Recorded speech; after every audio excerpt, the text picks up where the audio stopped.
25 Desember, hari yang dirayakan dengan mewah, tapi apakah benar Yesus lahir di tanggal itu? Pendeta Esra Soru bersikeras membela tradisi, sementara Ustadz Adi Hidayat mengungkap data dan dalil. Siapa yang lebih dekat pada kebenaran? Yesus yang datang itu nanti akhirnya mati menebus dosa manusia di kayu salib. Itu terpenting. Banyak orang memperdebatkan Yesus, apakah benar Yesus lahir 25 Desember? Berdebat sini sana, agama lain pun menyerang kita. Yesus tidak lahir 25 Desember. Saya ditanya seperti itu, bagi saya begini, saya tidak pusing dia mau lahir kapan. Yang penting dia pernah lahir. Itu tidak bisa dibantah oleh sejarah manapun. Bahkan sejarawan-sejarawan non-Kristen, Flavius Josephus, Tacitus, Pliny the Younger, dan sejarawan yang lain memberikan kesaksian bahwa di abad pertama ada seorang yang bernama Yesus. Dan yang paling penting adalah dia naik ke atas kayu salib menebus dosa manusia. Itu yang paling penting. Dia ada dan apa yang dia buat bagi kita. Tidak usah persoalkan dia mau lahir kapan. Sekarang saya tanya saudara, saudara percaya Jokowi presiden? Percaya. Saudara percaya dia melakukan banyak kebaikan untuk bangsa Indonesia? Percaya. Saya tanya, Jokowi lahir tanggal berapa? Bulan berapa, tahun berapa? Banyak juga yang tidak tahu kan? Peduli amat Jokowi mau lahir tanggal berapa, bulan terang ke bulan gelap ke, mana pusing kita. Yang penting adalah dia presiden dan dia sudah berbuat banyak untuk bangsa ini. Karena itu tidak pusingkan Yesus mau lahir tanggal berapa. Yang penting dia sudah lahir dan apa yang sudah dia buat bagi kita, karya keimamannya yang menyatukan manusia dengan Allah. Misal, ada yang mengatakan hari lahirnya Nabi Isa itu kan tanggal sekian-sekian di bulan Desember, biasanya tanggal 25 gitu kan. Baik. Nah, ketika diungkapkan seperti itu sudah lama, dari dulu ada begitu. Turun ayat Quran untuk meluruskan. Diluruskan. Kata siapa tanggal sekian kan? Turun isyarat-isyarat disebutkan kapan lahirnya. Kalau Desember itu musim apa? Musim dingin, musim hujan, Pak ya. Baik, musim hujan kalau di kita ya. Baik, tapi kan Nabi Isa lahirnya bukan di sini. Ya, Nabi Isa lahirnya di mana?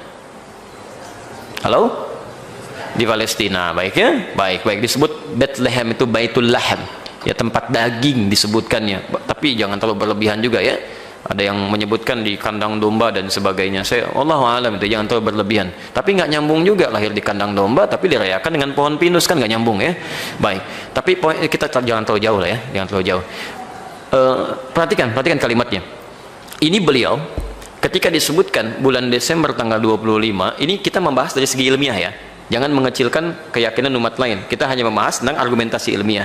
Jadi kalau nanti ada dipersoalkan, kita berdiskusi secara ilmiah. Jangan marah gitu kan. Tapi kita berdiskusi dengan ilmiah karena kita kan umat ilmiah, umat berilmu dan diharapkan bisa berkembang intelektualitas kehidupan kita. Jadi silahkan kita diskusi dalam kebaikan tanpa harus mengecilkan satu dengan yang lainnya. Baik, perhatikan kalimatnya. Quran surah 19 Maryam dari ayat 22, 23 sampai 26, dari posisi paling kiri sebelah bawah sampai paling kanan sebelah atas. Ya. Baik, sudah ada ayatnya? Sampai ke fa'aja'ahul makhad sampai wahuzzi ilaiki bijiz'in nakhlati. Ketika ibunda Nabi Isa itu Maria disebutnya, kan lisan orang-orang yang lain, merasakan kandungan yang sudah semakin berat, lelah ya, sampai mengatakan ya Allah, kan kalau saya meninggal sekarang pun saya ikhlas ya Allah, wa kuntu nasyan mansiya, kemudian saya dilupakan aja gitu kan, sampai tidak harus seperti ini.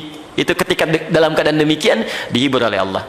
Apa yang dikatakan kemudian direkam oleh Al-Quran, sudah, kamu jangan mengeluh kalau kamu lelah, capek, sulit dalam kandungan, pukulkan saja itu tanganmu ya ke batang kurma itu, sedikit saja pukulkan, maka sedikit goncangan itu akan menghadirkan kurma yang sudah matang itu, rotaban janiyya. Ibu, ini saya beri isyarat Bu ya, ada kalimat rotab janiyya. Rotab itu kurma yang mengkau, matang ya. Kalau beda antara tamar dengan rotab, kalau tamar sudah agak kering, kalau rotab itu kurma matang, itu yang lunak Pak, masih banyak kandungan airnya, glukosanya tinggi. Dan janiyya terkait dengan kata janin, itu bagus untuk perkembangan janin. Jadi bagi perempuan yang sedang mengandung itu, cari sifat-sifat kurma seperti itu. Makanya kalau Anda sekarang umrah itu suka ada kurma Maryam gitu kan, walaupun belum tentu dimakan oleh Sayyidah Maryam gitu ya. Baik, kurma Maryam itu bukan harus kurma yang seperti itu, bukan. Setiap rutab, setiap jenis kurma yang sudah masuk fase rutab, ada fase tertentu yang itu baik untuk perkembangan janin. Jadi setiap kurma, nggak harus kurma yang itu. Jelas ya? Baik. Nah, di sini paling menarik, gerakan sedikit kurma bisa jatuh. Berarti ketika beliau itu akan dilahirkan dalam kandungan itu, Sayyidah Maryam, itu berarti musimnya musim apa? Kurma itu tidak mungkin tumbuh di musim dingin. Nggak mungkin. Mustahil itu. Mustahil. Pasti di musim panas. Puncak panas itu ya sekitar Juli sampai Oktober di Timur Tengah. Saya tinggal di 5 negara di Timur Tengah. Itu selalu Juli sampai Oktober. Itu puncaknya. Dan kurma paling enak itu memang saat panas. Saat sedang panas-panasnya luar biasa, cepat matang, mengkel, itu paling nikmat tuh kalau makan kurma itu. Enak gitu Pak. Ya, nggak percaya silahkan, ya. Itu nikmatnya luar biasa. Jadi di sini kalimat Quran ingin menyampaikan bagaimana orang bisa datang.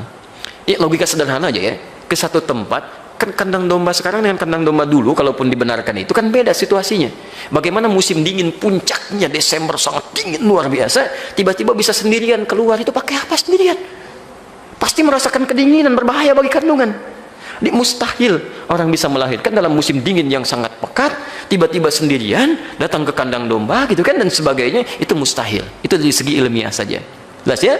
Nah, jadi di sini Nabi Isa pun sudah mengatakan isyarat-isyaratnya. Tapi yang paling penting, musaddiqal lima baina yadayya minat Taurat, saya ingin menegaskan kembali dan meluruskan ajaran Taurat yang dulu pernah disimpangkan di masa saya, wa mubasysyiran birasulin ya'ti min ba'di ismuhu Ahmad, dan saya kasih kabar gembira, di Nabi Isa saja 600 tahun sebelum kelahiran Nabi Muhammad SAW sudah merasa gembira dengan kedatangan Nabi Muhammad padahal belum pernah lihat, dan menebarkan kabar gembira itu kepada umatnya.